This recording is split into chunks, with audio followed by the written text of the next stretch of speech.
Hey, this is Tim. I just wanted to put up a brief little post. Again, this is in the My Mark of the Beast series, technology related to Mark of the Beast systems. It's always important to understand that there's a lot of people who are scientific who are not plugged into the Christian biblical worldview. And so they proceed with accomplishing scientific discoveries and working on them in a methodical scientific method. And they have no malice or intention of doing wrong or harm. They're trying to solve a problem. This lady in this interview for Stanford University puts forward that she has developed a Wi-Fi microchip that's a mid-range chip that can basically receive pulsed waves into the inner parts of the body in depth, not just surface level.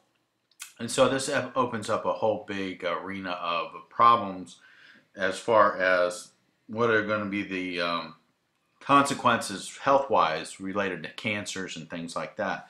Right now, and we're experiencing about 1 in 2 people experiencing some form of cancer, and there's a whole anti-Wi-Fi movement. And I just want to go ahead and play this post. This lady is very nice and genuine, nice lady, and all the people that appear in this are very nice and genuine. So I'm not disparaging them. I'm just talking about the technology. So it's a very interesting thing, but you can see how it'll be used later on. So we'll start with this.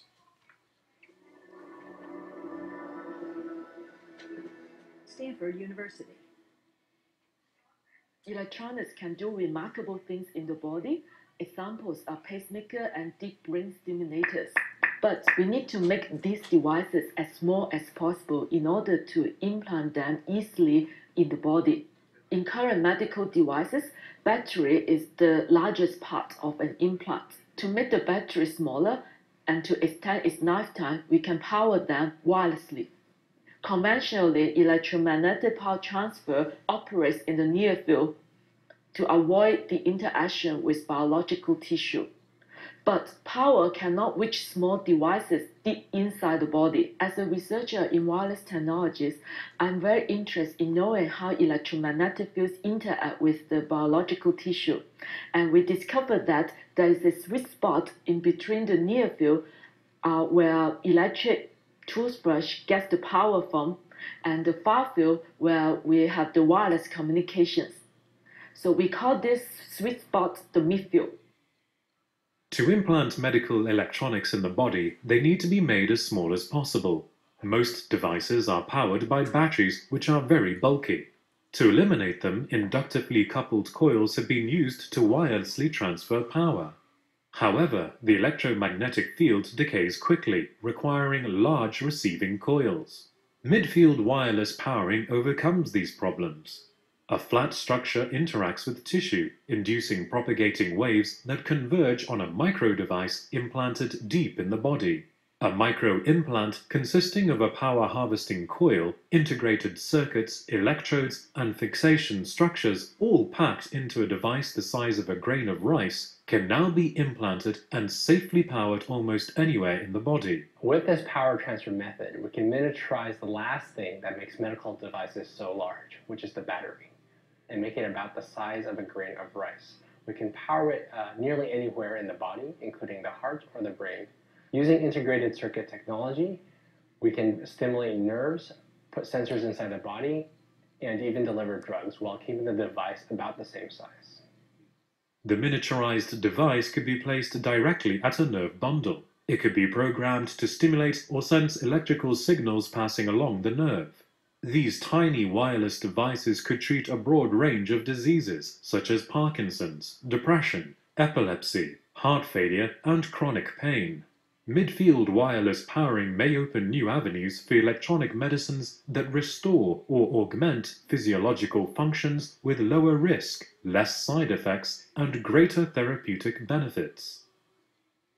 I hope this technology will provide a step towards a new type of medicine where diseases can be treated by electronics rather than drugs. For more, please visit us at stanford.edu. This article here is a nice linked article for this video that I will put underneath this video that I'm making. It'll give you plenty of research as far as Wi-Fi that's been showing adverse effects on humans. There's several links, so you can study the documentation based on how much you're interested in the medical research on this topic. As far as what we saw in that video, which is interesting, you can see that the symbolism, they had the X and the O. This is symbolic of like the X-Men movies when you see that. Circles are usually like the Ouroboros, and the X has also been associated with Mark Cain in one example, and the X has also been associated as if you study the sigil of Saturn, they have the double X format. As you see on the X-Men movies with the double X's, the sigil of Saturn, then you're going to go down a whole rabbit hole if you get into the symbolism of that. But I just wanted to point that out. The presenters were very nice, academic and all that, but the problem is that they're not the problem. The problem is that it's the DARPA people that get hold of this type of information.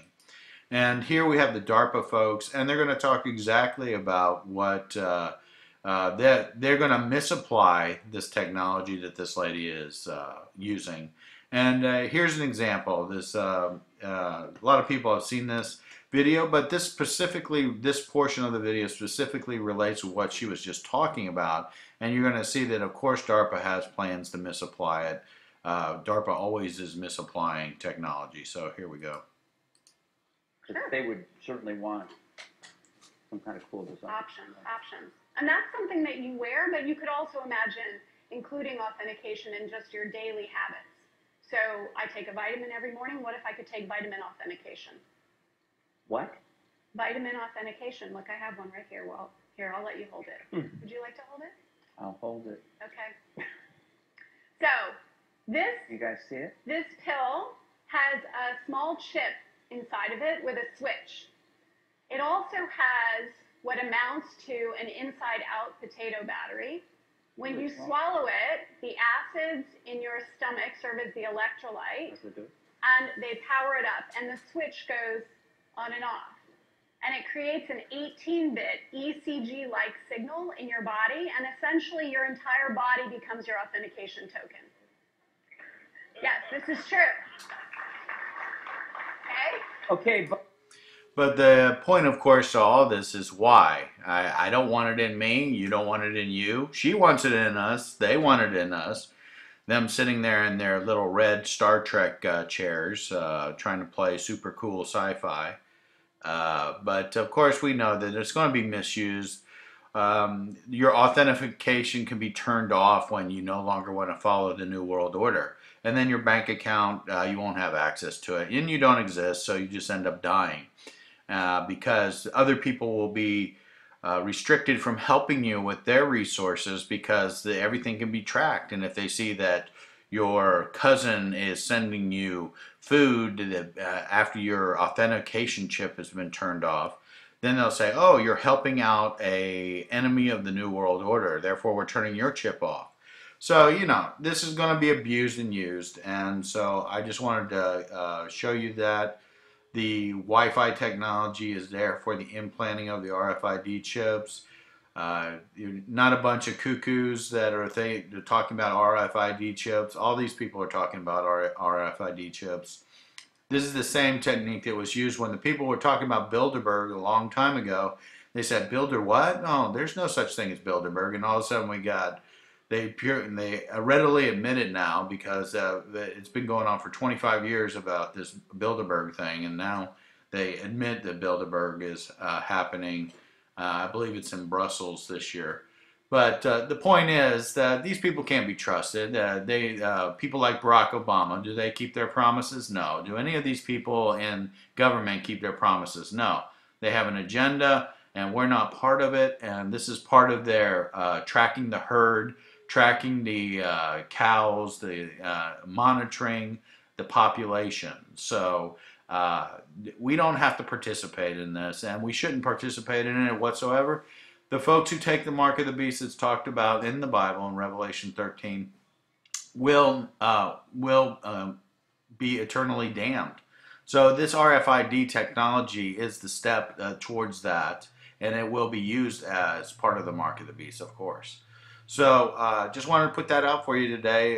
Very interesting video, and just tying it in here with the DARPA folks. So have a great day.